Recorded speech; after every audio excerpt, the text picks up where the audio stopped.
नमस्कार मित्रांनो, good morning सगळ्यांना.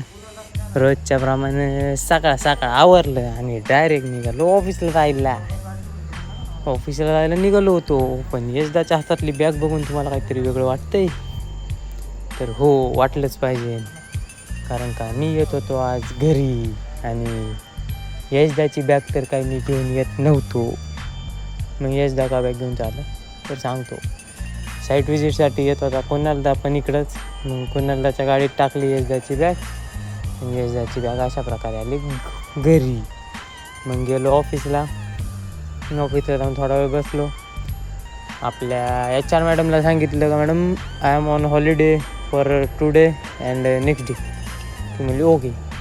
मग खुशीत बॅग लटकवली आणि निघालो आपल्या घरी जायला निघालो. बॅग सगळी करूनच पॅक करून आणली होती, त्याच्यामुळे काही जास्त रिस्क काही नव्हतंच. तसं पण रिस्कची कामं आता वर करत नाही.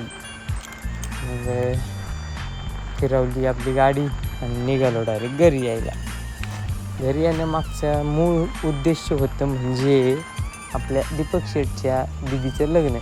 दीपक शेठच्या म्हणण्यापेक्षा आपल्याच दिदीचं लग्न. तर मग घरातलं लग्न आहे आज समजून मी आदल्या दिवशी आलो तर आलो, घरी पण नाही गेलो.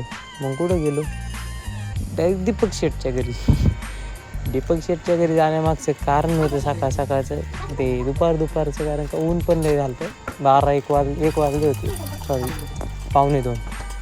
मग पोचलो आणि मग दीपक शेठचे जेवण केलं, जरा थंडा पिलो, थोडा वेळ रेस्ट केली, जरा काम करायचं ते बी कंप्लीट केलं. मग आलो घरी आल्यावर लय डिहायड्रेट झाल्यासारखं वाटत होतं. मग सैडीला बोलावलं आणि बनवलं दोघांसाठी लगेच कोकम सरबत. सैडी बाहेर येड्यावानी करत होती नुसती, हे काय ते काय असं का करतोय तसं का करतोय.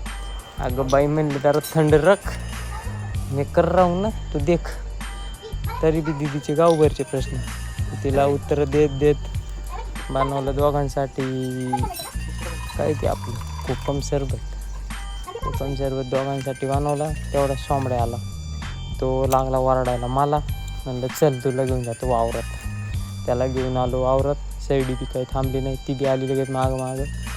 मग आलो सगळेजण वावरात गेलतो. कारण का आपले नवीन वावर घेतलं होतं त्याची पाईपलाईन गाडायची होती. कारण का वाटण्या झाल्या ना त्या जरा वाटण्यांमुळे मग पाईपलाईन गाडण्यासाठी आला होता JCBचं पाईपलाईन गाडायचा कार्यक्रम चालू होता. हे बघा सगळं ये बडी. मग पाईपलाईन गाडली. दिवसभर तिथंच थांबलो. त्यांच्याकडून दिवस नाही 1-1.5 तास गेला. त्यांच्याकडून जरा काम व्यवस्थित करून घेतलं. तिथून मग डायरेक्ट निघालो परत दीपक शेठच्या घरी जायला.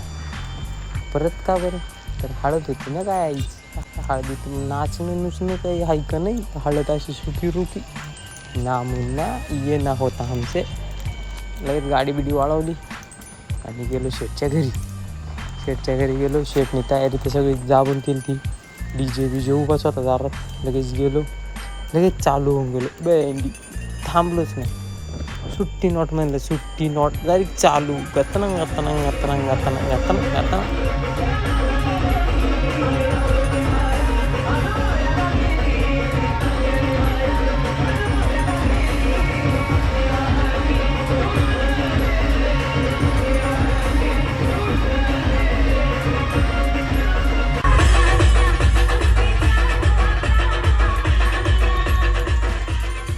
नाचून बिचून झालं. शेटने ठेवला होता जेवणाचं बी नियोजन करून पक्क. मग काय लगेच ताव मारला जेवणावर. म्हणलं बाई पहिलं जेवण, गावभरची भूक लागली. जेवलो खावलो आलो डायरेक्ट घरी. तर कसा वाटला आजचा व्लॉग आवडला असेल तर लाईक करा, कमेंट करा, सबस्क्राईब करायला विसरू नका. धन्यवाद.